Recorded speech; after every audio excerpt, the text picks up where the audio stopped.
AP Genco చరిత్రలోనే నిన్న అత్యధికంగా దాదాపుగా 6160 మెగావాట్ల విద్యుత్తునైతే ఉత్పత్తి చేయడం జరిగింది. ఇప్పటి వరకు ఏపీ జెన్కో స్టార్ట్ అయిన తర్వాత ఇంత విద్యుత్తుని ఉత్పత్తి చేయడం ఇదే మొదటిసారి. వాస్తవానికి దాని అసలు సామర్థ్యం 6600 మెగావాట్లు. బట్ పూర్తి 100% సామర్థ్యాన్ని ఉపయోగించుకోవడం అనేది సాధారణంగా అంత ఈజీగా జరిగే పని కాదు. సాధారణంగా ఎప్పుడు 70 నుంచి 80-85% లోపు సామర్థ్యాన్ని మాత్రమే అవి వినియోగించుకుని ఉత్పత్తి చేస్తూ ఉంటాయి. కానీ ఇప్పుడు 6160 మెగావాట్ల విద్యుత్తును ఉత్పత్తి చేయడం ద్వారా మొత్తం సామర్థ్యంలో 93% పైగా సామర్థ్యాన్ని నిన్న ఏపీ జెన్కో అయితే ఉపయోగించుకున్నట్టుగా తేలింది. దీంతో ఆ శాఖ మంత్రి గొట్టిపాటి రవి కూడా ఆ అధికారులందరినీ కూడా అభినందించడం జరిగింది. ముఖ్యంగా ఇప్పుడు రానున్నది వేసవికాలం. ఆల్రెడీ ఎండల తీవ్రత ప్రారంభమైంది. రాబోయే 2-3 నెలలు ఎంత ఎండ తీవ్రత ఉంటుంది, అలాగే విద్యుత్ వినియోగం ఎంత ఎక్కువగా ఉంటుందని మనందరికీ తెలుసు.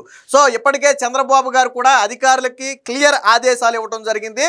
సమ్మర్లో ఎట్టి పరిస్థితుల్లో అటు పరిశ్రమలకు కావచ్చు, ఇటు గృహ వినియోగాలకు కావచ్చు, అటు రైతులకు కావచ్చు, ఎవరికి కూడా కరెంటు నుంచి ఎటువంటి ఇబ్బంది రాకూడదు. దానికి ఇప్పటి నుంచే ప్లాన్ చేసుకోవాలని చంద్రబాబు గారు 2-3 నెలల క్రితం నుంచే చెప్పుకుంటూ వస్తున్నారు. దానికి తగ్గట్టుగానే ఏపీ జెన్కో కావచ్చు, ట్రాన్స్కో కావచ్చు, వాటన్నిటిని కూడా రెడీ చేసుకుంటూ వస్తుంది. తాజాగా ఇప్పుడు పూర్తి స్థాయిలో అంటే దాదాపుగా 93-94% సామర్థ్యాన్ని వినియోగించుకుని విద్యుత్ ఉత్పత్తి చేయడం వల్ల రాష్ట్ర ప్రజల అవసరాలు గరిష్టంగా తీరనున్నాయి. జగన్మోహన్ రెడ్డి పాలనలో ఏం జరిగిందో మనందరికీ తెలుసు. ఇటు ఉత్పత్తి తక్కువ, రెండోది బయట నుంచి విద్యుత్ను కొనుగోలు తీసుకొచ్చి దాదాపుగా 32,000 కోట్ల రూపాయల భారాన్ని జగన్మోహన్ రెడ్డి 5 ఏళ్లలో ప్రజల నెత్తి మీద వేశాడు. ట్రూ అప్ ఛార్జీలని మీరు విన్నారు కదా, అది జగన్మోహన్ రెడ్డి తీసుకొచ్చింది. గతంలో ఎప్పుడు కూడా ఈ ట్రూ అప్ ఛార్జీ అనేది ఎవరికీ తెలియదు. ఈ ట్రూ అప్ ఛార్జీ అనేది జగన్మోహన్ రెడ్డి తీసుకొచ్చింది. కానీ చరిత్రలో తొలిసారిగా ట్రూ డౌన్ తీసుకొచ్చినటువంటి పార్టీ మాత్రం తెలుగుదేశం పార్టీ, కూటమి ప్రభుత్వం. ఇప్పుడు ప్రతి ఆంధ్రప్రదేశ్లో ఉన్నటువంటి ప్రతి గృహ వినియోగదారుడికి కూడా వారి విద్యుత్ బిల్లులో 13 పైసలు, ప్రతి యూనిట్కి 13 పైసలు తగ్గుతుంది. గతంలో జగన్మోహన్ రెడ్డి ముక్కుబిండి వసూలు చేశాడు కదా మీ నుంచి, దానిని ఇప్పుడు తిరిగి మీ డబ్బులు మీకే కూటమి ప్రభుత్వం ఇస్తుంది.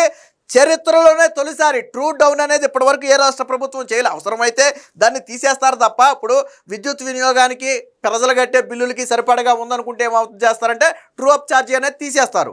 బట్ ట్రూ డౌన్ అంటే ఏంటి, మీ అసలు విద్యుత్తులో 100 యూనిట్లు వాడుకున్నారనుకోండి, 100 × 13 పైసలు మీకు తగ్గించి బిల్లు వస్తుంది. ప్రతి యూనిట్కి కూడా మీరు ₹1.5కో ₹2కో మీరు యూనిట్ కొనుగోలు చేస్తే అందులో 13 పైసలు తగ్గించి మీకు బిల్లు వస్తుంది. సో అది తీసుకొచ్చినటువంటి చరిత్ర ఎవరిది? తెలుగుదేశం పార్టీది. ఎందుకు తీసుకొచ్చారంటే గణనీయంగా విద్యుత్ ఉత్పత్తిని పెంచారు, సామర్థ్యాన్ని పెంచారు, బయట నుంచి కొనుగోలు చేసేదాన్ని తగ్గించారు. సో దాంతో ఏమైంది, రెండోది బయట కుదుర్చుకున్నటువంటి ఒప్పందాలు గతంలో జగన్మోహన్ రెడ్డి కుదుర్చుకున్న ఒప్పందాల కంటే కూడా తక్కువ. గతంలో జగన్మోహన్ రెడ్డి వచ్చి చేసిన తప్పు ఏంటంటే పీపీపీ ఒప్పందాలు, పవర్ ప్రాజెక్టు ప్రత్యేక సంబంధించిన ఒప్పందాలను రద్దు చేసుకున్నాడు. అది జగన్మోహన్ రెడ్డి చేసిన అతిపెద్ద తప్పు. అది కేంద్ర ప్రభుత్వం హెచ్చరించింది. అంతర్జాతీయ స్థాయిలో దేశం పరువు కూడా పోతుంది మీరు తీసుకున్న నిర్ణయాల వల్ల, కాబట్టి ఈ పీపీపీ ఒప్పందాలు రద్దు చేయొద్దని చెబితే జగన్మోహన్ రెడ్డి పెడచెవిని పెట్టాడు. బట్ తర్వాత పరిస్థితులు ఏంటో మనందరం చూసామనుకోండి. గతంలో జగన్మోహన్ రెడ్డి హయాంలో రైతులు మే నెలలో వచ్చేటప్పటికి, ముఖ్యంగా మే నెలలో వచ్చేటప్పటికి రైతులు విద్యుత్తు ఇవ్వట్లేదని చెప్పి సబ్స్టేషన్ల దగ్గర ధర్నాలు చేసే పరిస్థితి. దాంతో అది ప్రభుత్వానికి వ్యతిరేకంగా మారుతుందని చెప్పి యాంటీగా మారుతుంది. అప్పుడు ప్రతిపక్షాలు దాన్ని ఉపయోగించుకుంటున్నాయని జగన్మోహన్ రెడ్డి భయపడి పరిశ్రమలకు పవర్ హాలిడే, వారానికి 2 రోజులు పరిశ్రమలకు పవర్ హాలిడే ప్రకటించాడు. కావాలంటే మీరు అడగండి ఎవరినైనా సరే. పరిశ్రమలకు పవర్ హాలిడే ప్రకటించి రైతులకు ఇచ్చాడు కరెంట్. రైతులకు కూడా పూర్తి స్థాయిలో ఇచ్చాడంటే అది కూడా ఇవ్వాల. మీకు అన్నపూర్ణగా చెప్పుకునే, ఆంధ్రప్రదేశ్కే కాదు దేశానికి అన్నపూర్ణగా చెప్పుకునే గోదావరి జిల్లాల్లో జగన్మోహన్ రెడ్డి కరెంటు సరిగ్గా ఇవ్వకపోవడంతో క్రాప్ హాలిడే ప్రకటించారు. చరిత్రలో జగన్మోహన్ రెడ్డి హయాంలో తప్ప ఇప్పటి వరకు గోదావరి జిల్లాలో వరికి క్రాప్ హాలిడే ఎప్పుడు ప్రకటించాల, పుష్కలంగా వరి పండిస్తారు. అలాంటి చోట్ల కూడా క్రాప్ హాలిడే ప్రకటించారు అంటే గతంలో జగన్మోహన్ రెడ్డి చేసిన పని అది. సో కానీ ఇప్పుడు పరిస్థితులు అయితే మారాయి. దానికి సంబంధించిన వార్త ఒకటి వచ్చింది, ఒకసారి చూద్దాం. Genco all time record, Chandrababu దార్శనికత ఫలితమే. మంత్రి గొట్టిపాటి, రాష్ట్ర చరిత్రలోనే Andhra Pradesh power generation corporation AP Genco record స్థాయిలో విద్యుత్ ఉత్పత్తి సాధించింది. ఈ నెల 11న అంటే మొన్న బుధవారం రోజున ఒక్క రోజులోనే 6160 మెగావాట్ల థర్మల్ విద్యుత్ ఉత్పత్తి ద్వారా సంస్థ తన జీవితకాల రికార్డును నమోదు చేసిందంటే లైఫ్ టైం రికార్డు. ఈ ఏపీ జెన్కో చరిత్రలోనే లైఫ్ టైం అచీవ్మెంట్ ఇది. బహుశా భవిష్యత్తులో దీన్ని క్రాస్ చేయొచ్చు.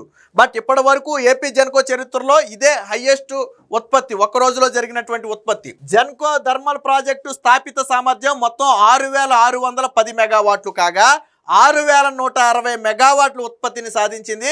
తద్వారా మొత్తం సామర్థ్యంలో ఏకంగా 93.19% ఉత్పత్తి నమోదు చేయటం గమనార్హం.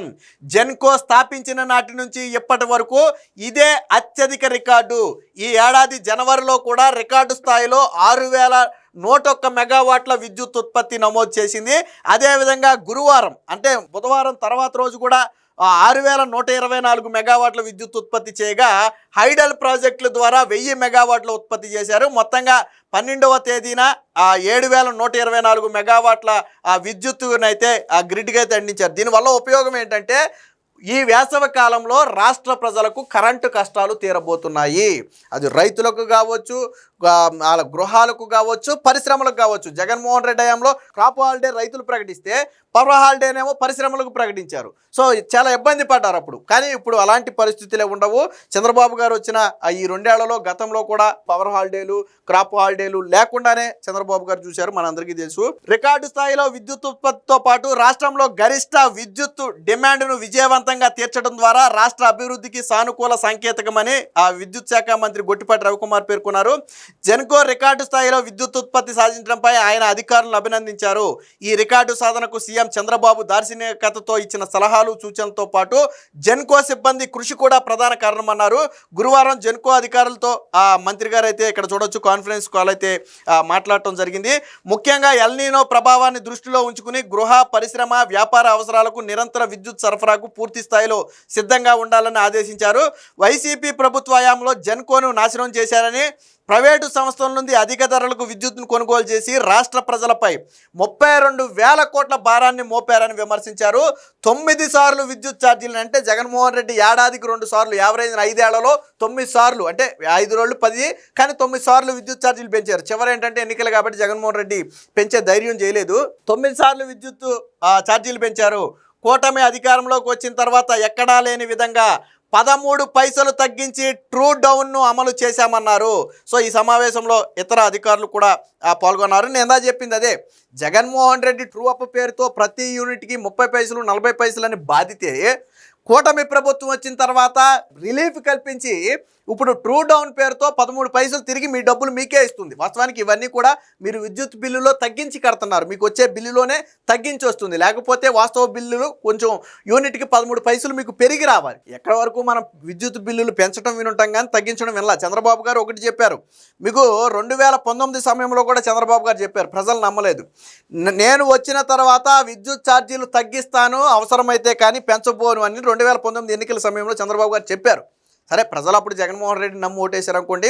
మళ్ళీ ఎన్నికల ప్రచారంలో 2024 ఎన్నికల ప్రచారంలో మళ్ళీ చెప్పారు చంద్రబాబు గారు, నేను మళ్ళీ అదే మాటకు కట్టుబడి ఉన్నాను, నేను వచ్చిన తర్వాత విద్యుత్ ఛార్జీలు ససేమీరా పెంచను, అవసరమైతే తగ్గిస్తానని చెప్పారు.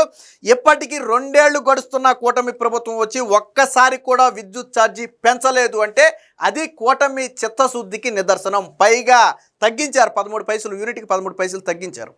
జగన్మోహన్ రెడ్డి అదే 2 ఏళ్లలో మొదటి 2 ఏళ్లలో 4 సార్లు పెంచాడు. కానీ కూటమి ప్రభుత్వం విద్యుత్ ఛార్జీలు పెంచలా.